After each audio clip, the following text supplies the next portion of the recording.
Hello बच्चों, आज हम मेथड्स ऑफ फैक्टराइजेशन सीखेंगे। पिछले वीडियो में मैंने आपको समझाया था कि फैक्टराइजेशन होता क्या है।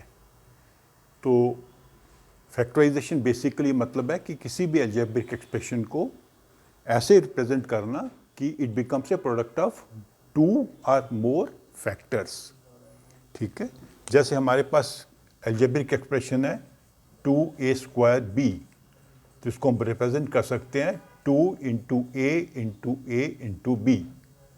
2 कोफिशिएंट है, एक वेरिएबल है उसकी पावर 2 है, 2 बार मल्टीप्लाई करेंगे। बी एक वेरिएबल उसकी पावर 1 है, एक बार मल्टीप्लाई करेंगे। तो अभी हमने मेथड्स ऑफ फैक्टराइजेशन सीखने हैं। तो 3 मेथड हैं। पहला मेथड है कॉमन फैक्टर्स वाला, दूसरा है ग्रुपिंग का और तीसरा है आइडेंटिटीज का। तो एक मेथड हम सीख लेते हैं आज इस वीडियो में। कॉमन फैक्टर्स वाला जो कॉन्सेप्ट है उसको समझने के लिए आपको रिवाइज करना पड़ेगा distributive property of multiplication of over addition and subtraction. ये आपको सिखाया हुआ है। मान लीजिए 6 2 + 3, तो इसको हम कैसे लिख सकते हैं? 6 इंटू 3, 6 को 3 से मल्टीप्लाई किया प्लस 6 इंटू 2। इसका आंसर होगा 6 इंटू 5 30 और इसका आंसर क्या होगा 18 + 12 = 30। तो दोनों मेथड से सेम आंसर आ रहा है।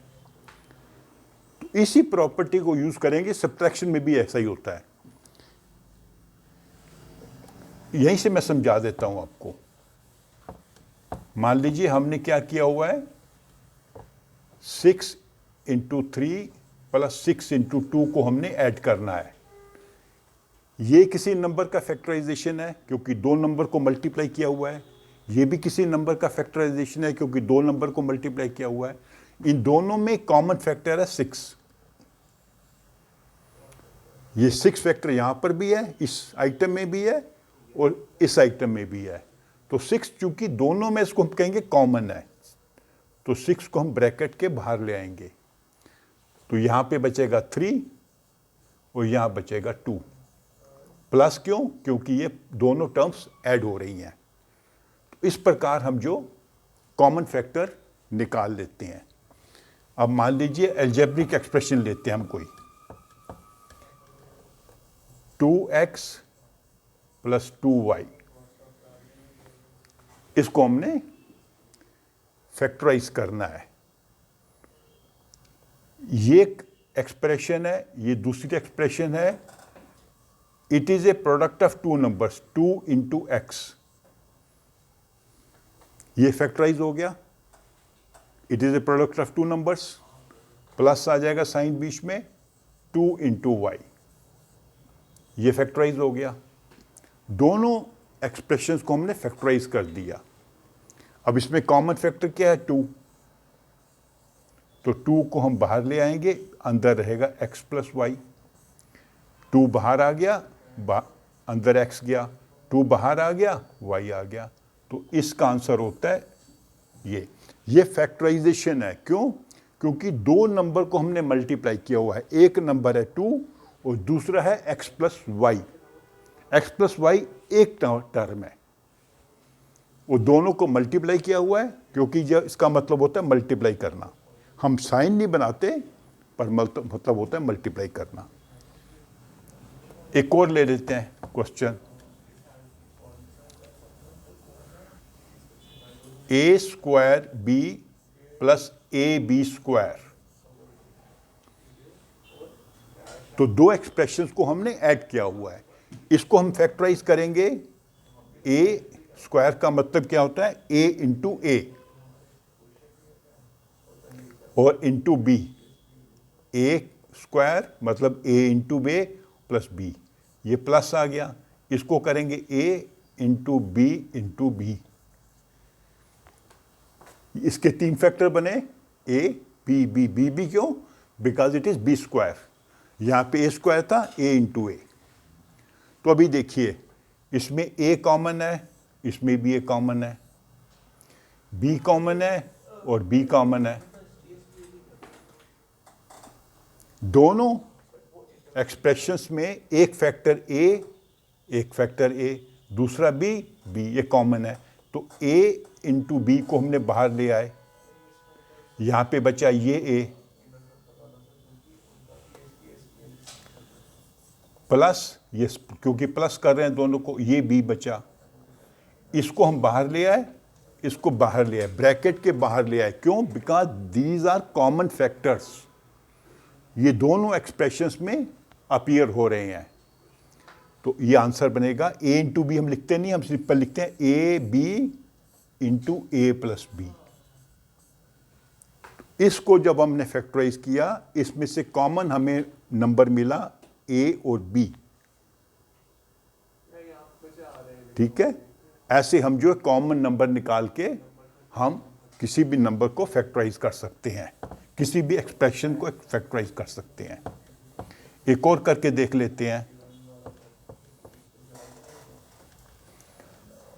2ab प्लस 2a, तो इसको हम फैक्टराइज कैसे करेंगे? ये हो जाएगा 2 इंटू ए इंटू बी प्लस 2 इंटू ए इंटू 1 कर देंगे हम। क्यों 1 किया? किसी भी नंबर को जब हम 1 से मल्टीप्लाई करते हैं तो उसका आंसर सेम होता है। जैसे 2 1 जा 2, 8 1 जा 8, a इंटू 1 इज a। तो 1 से हमने क्यों किया, मैं आपको समझाऊंगा अभी। ठीक है, तो अभी इन दोनों एक्सप्रेशंस में क्या क्या कॉमन है? यहां पे 2 है, यहां पर 2 है, यहां a है, यहां पर a है। तो हम क्या करेंगे, जो कॉमन फैक्टर्स हैं उनको बाहर ले आएंगे। अब ब्रैकेट में क्या आएगा? ये b, क्योंकि 2a तो बाहर आ गया, और यहां पे 2a बाहर आ गया, तो ये 1 बचा प्लस 1, इसलिए हमें 1 लिखना पड़ा था। हमें एक 1 फैक्टर्स में ऐड करना पड़ा, ताकि जब हम 2a को बाहर ले आएंगे एज ए कॉमन फैक्टर तो अंदर 1 बचेगा। इसको जब हम फैक्टराइज करेंगे तो ये आंसर आता है। ठीक है, तो ऐसे क्वेश्चंस में आपने ध्यान देना है कि 2a कॉमन फैक्टर है, तो बाकी क्या बचेगा? 1। This is very important. ऐसे नंबर्स में आपको एक और भी करके बताता हूं, आपको सिंपल सा करके बताता हूं। 3a प्लस 3, ठीक है, तो 3a का फैक्टर्स क्या होंगे? 3 इंटू a, और 1 के क्या होंगे? 3 इंटू 1, बिकॉज 3 1 जा 3। तो इस एक्सप्रेशन में 3 है, यहां भी 3 है, तो 3 बाहर आ गया, तो अंदर क्या बचेगा? a, अंदर क्या बचेगा? 1। इसको हम फैक्टराइज करेंगे तो ऐसे आंसर आएगा। तो ऐसे क्वेश्चंस में आपने ध्यान रखना है कि आपने जब फैक्टराइज करना है तो 1 फैक्टर उसको उसमें इंक्लूड करना पड़ेगा। 3 1 जा 3, तो 1 अंदर आ जाएगा, 3 बाहर आ जाएगा। ठीक है, इस प्रकार जो है हम by finding the common factor हम किसी भी एक्सप्रेशन को, अलजेब्रिक एक्सप्रेशन को जो है मैं फैक्टराइज कर सकते हैं। ठीक है, अगले वीडियो में आप समझेंगे ग्रुपिंग कैसे करते हैं। ओके, तो आप मेरे इस वीडियो को लाइक करो, अपने फ्रेंड्स के साथ शेयर करो, मेरे चैनल को सब्सक्राइब करो। Thank you.